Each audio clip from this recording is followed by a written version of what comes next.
Hello everyone. इस video में हम सी एस आई नेट नवंबर 2020 में एक लीनियर अलजेब्रा का क्वेश्चन आया हुआ है पार्ट सी में, उस क्वेश्चन को सॉल्व करेंगे। क्वेश्चन है let A and B n cross n matrices and C is this block matrix, जो कि ए और बी की हेल्प से बनी है। Which of the following statements are true. इस क्वेश्चन को हम ऑप्शन बाय ऑप्शन सॉल्व करेंगे। सबसे पहले फर्स्ट ऑप्शन को देखते हैं। फर्स्ट ऑप्शन में क्या बोला है, if lambda is eigen value of A plus B then lambda is eigen value of C. अगर लैम्डा ए प्लस बी की आइगन वैल्यू है तो लैम्डा सी की आइगन वैल्यू भी होगी, ये हमें देखना है। तो हम ये लेके चलेंगे कि लैम्डा ए प्लस बी की आइगन वैल्यू है। तो उसके लिए हमें सबसे पहले ये पता होना चाहिए कि अगर हमारे पास कोई मैट्रिक्स है ए और एक नंबर है लैम्डा, हम कब कहते हैं कि ये लैम्डा इस मैट्रिक्स की आइगन वैल्यू है, जब हमें एक ऐसा नॉन जीरो वेक्टर मिल जाए x such that A x is equal to lambda x. Same इसी डेफिनेशन का यूज़ करेंगे फर्स्ट ऑप्शन में। हमें गिवन है कि अगर लैम्डा ए प्लस बी की आइगन वैल्यू है, अगर लैम्डा ए प्लस बी की आइगन वैल्यू, तो हमें एक नॉन जीरो वेक्टर मिलेगा x such that A plus B x is equal to lambda x. इसको सिंप्लीफाई करके लिख लिया हमने, ए x plus B x is equal to lambda x.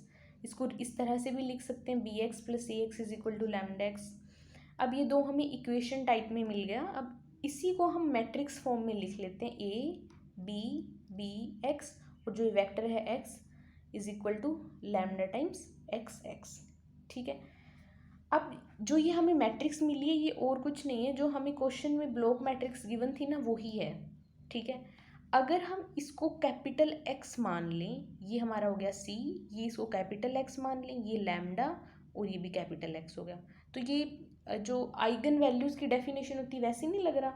अगर हम, क्योंकि हमें आइगन वैल्यू अगर देखना है कि लैम्डा आइगन वैल्यू सी की है या नहीं, तो हमें क्या करना होगा, C x is equal to lambda x. हमें एक ऐसा कैपिटल एक्स फाइंड आउट करना है such that C x is equal to lambda x मिल जाए।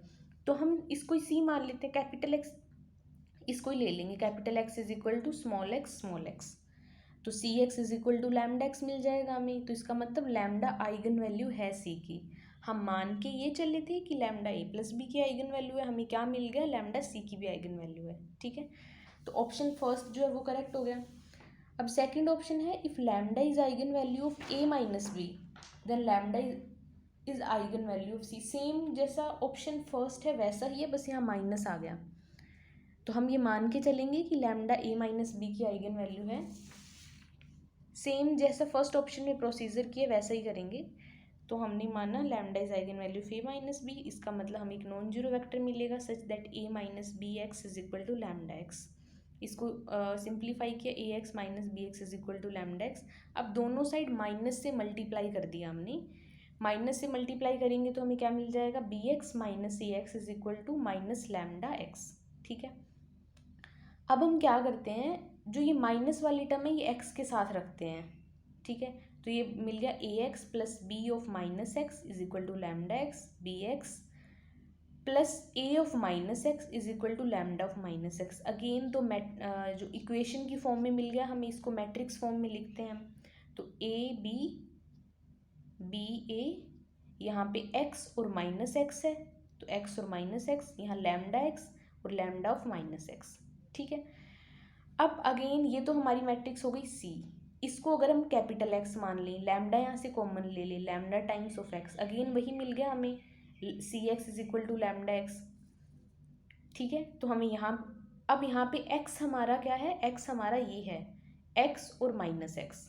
ऊपर वाली जो ऑप्शन था तब हमें एक्स क्या मिला था, स्मॉल एक्स, यहाँ मिला है small x minus small x. तो हमें मिल गया C x is equal to lambda x. तो अगर लैम्डा ए माइनस बी की आइगन वैल्यू है तो लैम्डा सी की आइगन वैल्यू भी होगी। तो ऑप्शन सेकंड भी ट्रू हो गया। अब थर्ड ऑप्शन क्या है, if A is eigen value of A और B then lambda is eigen value of C. अब इस ऑप्शन के लिए सबसे इम्पॉर्टेंट जिस चीज़ का हम यूज़ करेंगे वो है कि हमें बोला है A and B are n cross n matrices. N पे कोई कंडीशन नहीं है, तो एन को 1 भी ले सकते हैं, 2 भी ले सकते हैं। तो सिंप्लिसिटी के लिए हम एन को 1 लेते हैं, ए को 1 क्रॉस 1 मैट्रिक्स ले लिया ये, और बी को भी 1 क्रॉस 1 मैट्रिक्स ले लिया। तो इसकी हेल्प से जब हम ए और बी की वैल्यू पुट करेंगे तो हमें ये सी मिल जाएगा। अब यहाँ ए और बी दोनों की आइगन वैल्यूज़ 1 है। अब देखते हैं सी की आइगन वैल्यूज़ क्या होंगी। तो जब एक मैट्रिक्स में सारी एंट्रीज सेम हो तो उसको बोलते हैं हम फ्लैट मैट्रिक्स। अगर मान लो हमारे पास 2 2 2 होता तो वो भी फ्लैट मैट्रिक्स होती। तो फ्लैट मैट्रिक्स की आइगन वैल्यूज निकालने का एक शॉर्टकट क्या है, ये तो चलो आसान है, 2x2 है। एग्जाम में और भी मतलब बड़े हायर ऑर्डर में भी आ सकता है, ज़रूरी नहीं है 1 या कुछ भी हो सकता है। तो फ्लैट मैट्रिक्स की आइगन वैल्यूज़ निकालने का तरीका होता है, कोई भी एक रो या कोई भी एक कॉलम पकड़ लो, जैसे कि हमने यहाँ ये रो ले ली, ठीक है, उसकी सारी एंट्रीज़ का सम कर दो। जैसे इसकी सारी एंट्रीज़ का सम है 2, तो एक आइगन वैल्यू 2 पक्का होगी, ठीक है। और बाकी जितनी भी एंट्रीज़ बच गई वो सारी ज़ीरोज़ होंगी। मान लो ये 4x4 की मैट्रिक्स होती, तो जब हम पूरी 4x4 होती तो 4 बार 1 आता, तो एक आइगन वैल्यू हो जाती 4, बाकी 3 बच गई, बाकी तीनों ज़ीरो होती, ठीक है। अब ये फ्लैट मैट्रिक्स है, यहाँ एक आइगन वैल्यू तो 2 हो गई और एक ज़ीरो हो जाएगी। अगर आपको इस तरह से नहीं करना तो कैरेक्टरिस्टिक पोलिनोमियल की हेल्प से भी कर सकते हो, आइगन वैल्यूज़ तो सेम ही निकलेंगी। अब यहाँ ए और बी की आइगन वैल्यूज़ तो आ रही है 1, बट सी की आइगन वैल्यू आ रही है 2 और 0, जो कि मैच नहीं कर रही। लेकिन ऑप्शन सी में क्या कहा है कि जो आइगन वैल्यू ए या बी की होगी वही आइगन वैल्यू सी की होगी, तो ऑप्शन सी जो थर्ड है वो डिस्कार्ड हो गया। अब ऑप्शन 4 पे चलते हैं, all eigenvalues of C are real. इस क्वेश्चन के गलत मतलब ये क्वेश्चन अगर किसी का गलत हुआ है तो इस ऑप्शन की वजह से मुझे लगता है गलत हुआ होगा, क्योंकि इस सी मैट्रिक्स को देख के हमें ऐसी इंट्यूशन आती है कि जो सी मैट्रिक्स है ना वो पक्का हर्मिशन होगी, ऐसा लग रहा है कि हर्मिशन होगी, लेकिन सी मैट्रिक्स हर्मिशन नहीं है। सी है ये वाली मैट्रिक्स, सी स्टार किया हमने, ये आ गया। अब ए स्टार इज इक्वल टू ए कब होता है, जब ए हमारा हर्मिशन मैट्रिक्स हो तब, ठीक है। लेकिन हमें यहाँ गिवन नहीं है कि ए जो मैट्रिक्स हमें गिवन है वो हर्मिशन है या हर्मिशन नहीं है, हमें बता नहीं रखा, तो हम ये कह नहीं सकते कि सी हर्मिशन मैट्रिक्स है या नहीं है। तो पहली चीज़ तो ये हो गई। जिसके दिमाग में ये आ गया ना कि हर्मिशन मैट्रिक्स है, तुरंत ये आएगा कि हर्मिशन मैट्रिक्स की सारी आइगन वैल्यूज़ रियल होती हैं, तो वो इस ऑप्शन को सही कर देगा। लेकिन अब हमें पता चल गया कि सी जो मैट्रिक्स है उस वो हर्मिशन हो, ये ज़रूरी नहीं है। वो हर्मिशन कब होता, जब ए और बी दोनों हर्मिशन होते तब हर्मिशन होता, ठीक है।